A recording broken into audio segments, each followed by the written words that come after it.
ఓం నమః శివాయ. ఓం నమో నారాయణాయ. ఓం శ్రీ కర్మ నివారణ నరదృష్టి నివారణ కాళభైరవాయ నమో నమః. ఓం కాళకాలాయ విద్మహే కాళాతీతాయ ధీమహి తన్నో కర్మ నివారణ నరదృష్టి నివారణ కాళభైరవ ప్రచోదయాత్. హరి ఓం. ఓం గంగే చ యమునే చైవ కృష్ణే గోదావరి నర్మదే సింధు కావేరి జలేస్మిన్ సన్నిధిం కురు. మా ఛానల్కి స్వాగతం. చూస్తున్న వీక్షకులకు ప్రేక్షకులకు ప్రియ కాళభైరవ భగవద్బంధులకి స్వాగతం పలుకుతూ మమ్మల్ని ఎంతగానో ఆదరిస్తూ ఉండబడినటువంటి ప్రియ సోదరీమణులకు, సనాతన ధర్మ సంరక్షకులకు, అలాగనే జ్యోతిష్య అభిమానులకు, పుష్కర స్నాన ప్రియులకి స్వాగతం పలుకుతూ అందరికీ ఈ యొక్క నర్మదా నదిలో ప్రవహించేటువంటి నదికి ఈ సంవత్సరము పుష్కరాలు వస్తున్నాయి కనుక మనమందరం కూడా పుష్కర స్నానాన్ని ఆచరింపచేసుకుందాం. దేవగురు బృహస్పతి యొక్క ఆశీస్సులు పొందుదాం. ముక్కోటి దేవతల యొక్క ఆశీస్సులు పొందుదాం. గతించినటువంటి పెద్దవారందరికీ అక్కడ పిండ ప్రధాన కార్యక్రమాలు చేసుకొని వారి ఆత్మలను తృప్తిపరచుకొని వారు ఎప్పుడైతే గతించిన వారు ఆత్మ ఎప్పుడైతే తృప్తి చెందుతుందో మనందరికీ శ్రీరామ రక్ష కనుక వారి ఆశీస్సులు పొందే ప్రయత్నం చేద్దాం.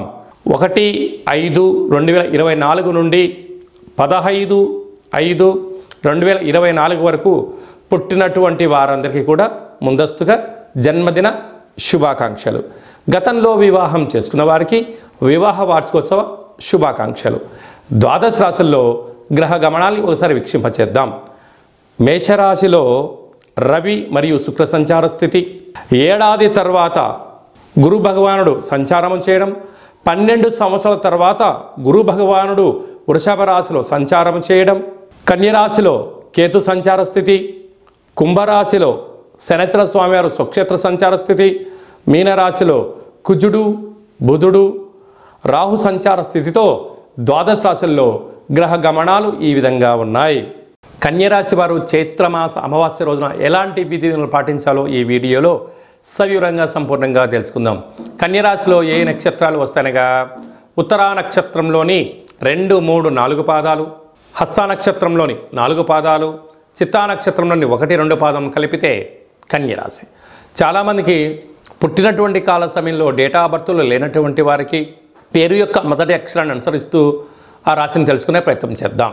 టో, పా, పీ, పు, ష, అణ, ఠ, పే, పో అక్షరాల వారందరూ కూడా కన్యరాశి జాతకులే. కన్యరాశి యొక్క అధిపతి బుధుడు.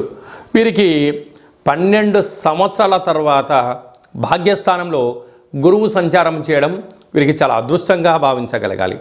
రాశిలోనే కేతువు, 6వ స్థానంలో శని భగవానుడు స్వక్షేత్ర కాలంలో, 7వ స్థానంలో కుజుడు సంచారం చేయడం దోష ప్రభావము, మరియు అక్కడే బుధుడు రాశాధిపతి అక్కడే సప్తమంలో ఉండడం, బుధుడితో కలిసిన రాహు సప్తమంలో ఉండడం కుజుడికి అనేక రకాలమైనటువంటి ఇబ్బందులను కలగజేసే పరిస్థితులు అధికంగా ఉంటుంది. పోతే అష్టమంలో రవి శుక్ర సంచార స్థితి, భాగ్యంలో గురు సంచార స్థితి ఉండడం వలన సున్నితమైన స్వభావము, వృత్తులు, ఉద్యోగాలు వీరి పని వీళ్ళు చేసుకుంటూ వెళ్తూ ఉంటారు. కానీ చుట్టుపక్కల వారు, బంధువులు, మిత్రులు, స్నేహితులు వీరి ఎదుగుదలను ఓర్వలేని పరిస్థితుల్లో ఉండడం, వీళ్ళను నిత్యం ఏదో ఒకటి అని వాళ్ళని డిస్టర్బ్ చేయాలని చెప్పి అనేక మంది పొంచి ఉంటారు. అంటే కన్యరాశి జాతకులకు శత్రువు అనేవారు ఎక్కడో ఉండరు, వీరు ఇంట్లోనే ఉంటారు అని చెప్పి మీరు గమనించగలగాలి. కనుక చిన్న చిన్న విషయాలకు ఆందోళన తగదు.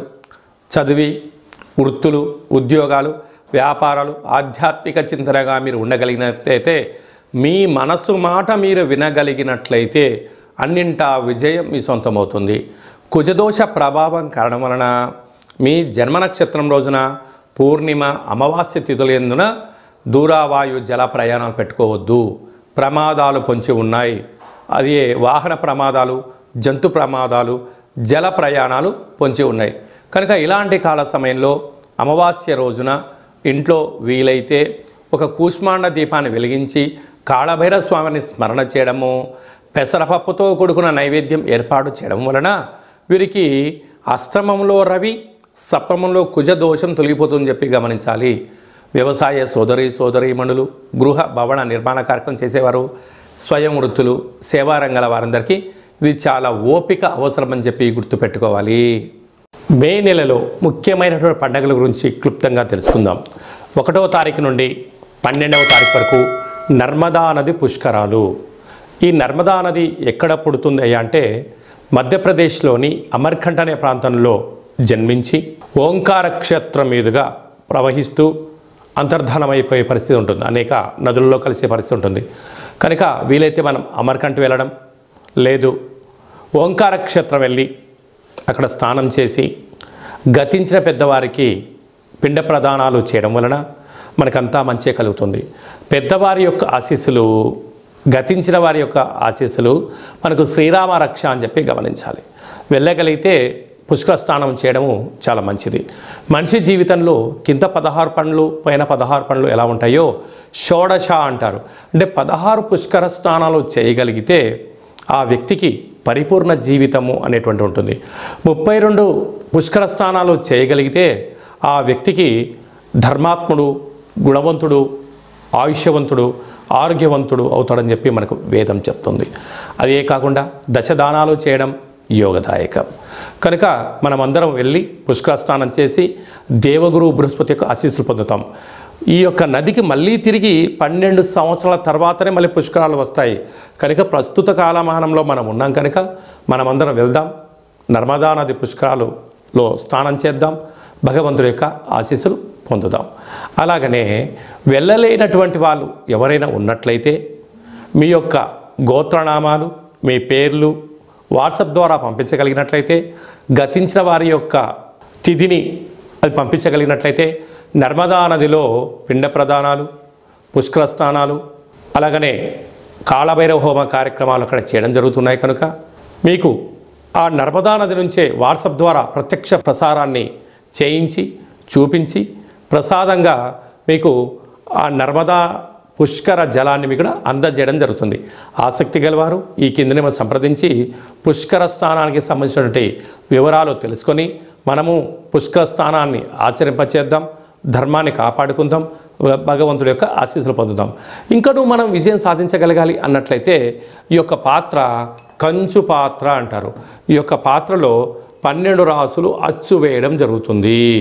ఈ యొక్క పాత్ర యొక్క విశిష్టత ఏమిటనగా స్వర్ణాకర్షణ కాళభైరవ అక్షయ పాత్ర అంటారు.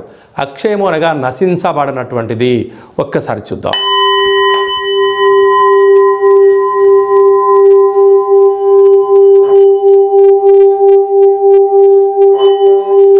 ఈ యొక్క శబ్ద తరంగాల ద్వారా గృహంలో జ్యేష్ఠాదేవి బయటికి వెళ్ళి గ్రామంలో సంచరించేటువంటి మహాలక్ష్మీదేవి అమ్మవారు మన ఇంటికి రావడం జరుగుతుంది. మానవుని శరీరంలో చక్రాలు వికసించి మనం ఏదైతే అనుకుంటామో దాన్ని విజయం సాధించడం కూడా జరుగుతుంది. నరదృష్టి, యంత్ర, మంత్ర, తంత్ర, తాంత్రికపరమైనటువంటి దోషాల నుంచి కూడా మనం విముక్తి చెందగలము అని చెప్పి గమనించాలి. ఈ యొక్క అక్షయ పాత్రతో పాటు కాళభైరవ యొక్క పిరమిడు, డాలరు, కంకణము, ఒక కాళభైరవ హోమ కార్యక్రమాన్ని మీకోసమే ప్రత్యక్షంగా చేయించి మీకు ప్రసాదం అందజేయడం జరుగుతుంది. ఆసక్తి గలవారు ఈ కింది నెంబర్ని సంప్రదించగలరు. అలాగనే మీ వ్యక్తిగత జాతకం తెలుసుకోవాలనుకుంటున్నారా? మీరు పుట్టినటువంటి తేదీ, నెల, సంవత్సరం, సమయం మీరు వ్రాసి పంపించినట్లయితే సంపూర్ణంగా 100 సంవత్సరాల జాతకాన్ని వ్రాసి సవివరంగా సంపూర్ణంగా మీకు పంపిస్తూ మీరు పుట్టినప్పుడు గ్రహ గమనాలు ఎలా ఉన్నాయి, ప్రస్తుత కాలంలో ఎలా ఉన్నాయి, రాబోయే కాలం ఎలా ఉండబోతున్నాయో తెలియజేయడం జరుగుతుంది. అలాగనే చాలామందికి డేట్ ఆఫ్ బర్త్లు లేనటువంటి వారికి మీ పేరు యొక్క మొదటి అక్షరాన్ని అనుసరిస్తూ రాశిని తెలియచేస్తూ ప్రస్తుత కాలమాన ప్రకారంగా గ్రహ గమనాలను తెలియచేస్తూ భూత భవిష్యత్ వర్తమానాన్ని రమణ శాస్త్రం ద్వారా అనగా గవ్వళ ద్వారా మీకు జ్యోతిష్యం చెప్పబడడం జరుగుతుంది. కనుక మన యొక్క కాళభైరవ స్వామి యొక్క దేవాలయంలో ఎవరైతే జ్యోతిష్యం చెప్పించుకుంటారో మీరందరికీ కూడా మన దేవాలయంలో శుక్లపక్ష అష్టమి, పూర్ణిమ, బహుళాష్టమి, అమావాస్య తిథులు ఎందున హోమం చేసినప్పుడు మీకు వాట్సాప్ కాల్ ద్వారా స్వామివారికి మిమ్మల్ని ప్రత్యక్ష ప్రసారంగా చేయిస్తూ చూపిస్తూ మీ పేరు పైన ఒక సౌభాగ్య ముడుపు, కూష్మాణ దీపము, హోమ కార్యక్రమం చేయించి మీకు నరదృష్టి నివారణకు మీకు దిష్టి తీయించడం కూడా జరుగుతుంది. కనుక ఆసక్తి గలవారు ఈ కిందమును సంప్రదించి అపాయింట్మెంట్ తీసుకొని సంప్రదించగలరు. అలాగనే మీరు అప్పుడే పుట్టినటువంటి అబ్బాయి కానీ అమ్మాయి కానీ ఎలాంటి పేరు పెట్టాలనుకుంటున్నారా, ఆ పుట్టినటువంటి రోజును బట్టి, ఆ తిథిని బట్టి, ఆ నక్షత్రాన్ని బట్టి, ఆ మాసాన్ని బట్టి ఆధ్యాత్మికమైన నామాలను తెలియజేయడం జరుగుతుంది. అలాగనే మీ యొక్క పిల్లలు ఎలాంటి చదువులు చదువుకుంటున్నారు, ఎలాంటి ఉద్యోగాలు చేయాలనుకుంటున్నారు, అలా అనుకున్న జీవితం ఆస్వాదించలేకపోతున్నారా, మీకు సవివరంగా కూడా తెలియజేయడం జరుగుతుంది. అలాగే మీ అబ్బాయి కానీ అమ్మాయికి కానీ ఎంత ప్రయత్నం చేసినా వివాహం అవ్వడం లేదా, ఆ అవ్వకపోవడం గల కారణాలు, జాతకంలో ఎలాంటి యోగాలు ఉన్నాయి, ఎలాంటి దోషాలు ఉన్నాయి కూడా తెలియజేయడం జరుగుతుంది. వచ్చేటువంటి అబ్బాయి యొక్క జాతకం, వీరిద్దరి యొక్క వైవాహిక జీవితము, సంతానము, ధనయోగము, ఉపాధి యోగాన్ని కూడా తెలియజేయడం జరుగుతుంది. అలా గతంలో వివాహమైన దంపతులు తరచుగా గొడవ పడడం, విడిపోవడం, 490 కేసులు పెట్టుకోవడం, పోలీస్ స్టేషన్లో గొడవలు పడుతున్నారా, ఒక్కసారి మన కాళభైరవ స్వామి యొక్క దేవాలయాన్ని దర్శించండి. మీకు అలాంటి ఇబ్బంది లేకుండా మీరు జీవితకాలం పార్వతీ పరమేశ్వరుడు ఎలా కలిసి ఉంటారో అలాంటి సలహాలు సూచనలు కూడా ఇవ్వడం జరుగుతుంది. అలాగనే మీరు నూతనంగా ఏదైనా వ్యాపారాలు ప్రారంభించాలి అనుకుంటున్నారా, మీ యొక్క జాతకరీత్యా ఎలాంటి వ్యాపారాలు ప్రారంభించాలో కూడా తెలియజేయడం జరుగుతుంది. మన యొక్క దేవాలయంలో సంచిత, ప్రారబ్ధ, ఆగమిక కర్మ నివారణ కోసం పూజా కార్యక్రమం చేయించి మీరు మోస్తున్నటువంటి కర్మను కాళభైరవుడి యొక్క సేవకులకు అన్నదానమును చేసి మీ యొక్క కర్మను తొలగించుకునే ప్రయత్నం చేయండి. అంటే ఆ భోజనం చేసేవారు చెప్తారు, అయ్యా మీరు మోస్తున్నట్టు కర్మను నేను కాళభైరవ స్వామికి సేవ చేస్తున్నందుకు మీ కర్మను నేను తింటున్నాను, మీకు ఉత్తమ గతులైనటువంటి ఒక బట్టి విక్రమార్కుడు లాగా, ఒక శివాజీ చక్రవర్తి లాగా, ఒక అశోకుడు లాంటి మహనీయుడు లాంటి జీవితాన్ని మీరు పొందునుగాక అని చెప్పి ఆశీర్వదించి భోజనం చేయడం జరుగుతుంది.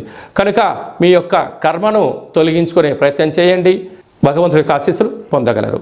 ఓం శతమానం భవతి శతాయు పురుష సతేంద్రియ ఆయుష్యేవేంద్రియే ప్రతిష్టతి ధనం ధాన్యం బహుపుత్రలాభం శత సంవత్సరం దీర్ఘమాయు సర్వే జనా సుఖినో భవంతు లోకా సమస్తా సుఖినో భవంతు. సర్వం శ్రీ నర్మదా నది బృహస్పతి దేవత అనుగ్రహ అచితాంగ కాళభైరవ రుద్ర దేవత అనుగ్రహ ప్రసాద సిద్ధిరస్తు తదాస్తు. ఈ వీడియో మీకు నచ్చినట్టయితే లైక్ చేయండి, షేర్ చేయండి, మా ఛానల్ని సబ్స్క్రైబ్ చేసుకోండి. మేము చేస్తున్న ఆధ్యాత్మిక వీడియోలు మీకు ముందస్తుగా నోటిఫికేషన్ రావాలి అన్నట్టయితే మా ఛానల్ని సబ్స్క్రైబ్ చేసి పైన ఆల్ అనే బటన్ ప్రెస్ చేసి గంట సింబల్ కూడా ప్రెస్ చేయండి. భగవంతుడి యొక్క ఆశీస్సులు పొందండి, హిందూ ధర్మాన్ని కాపాడండి.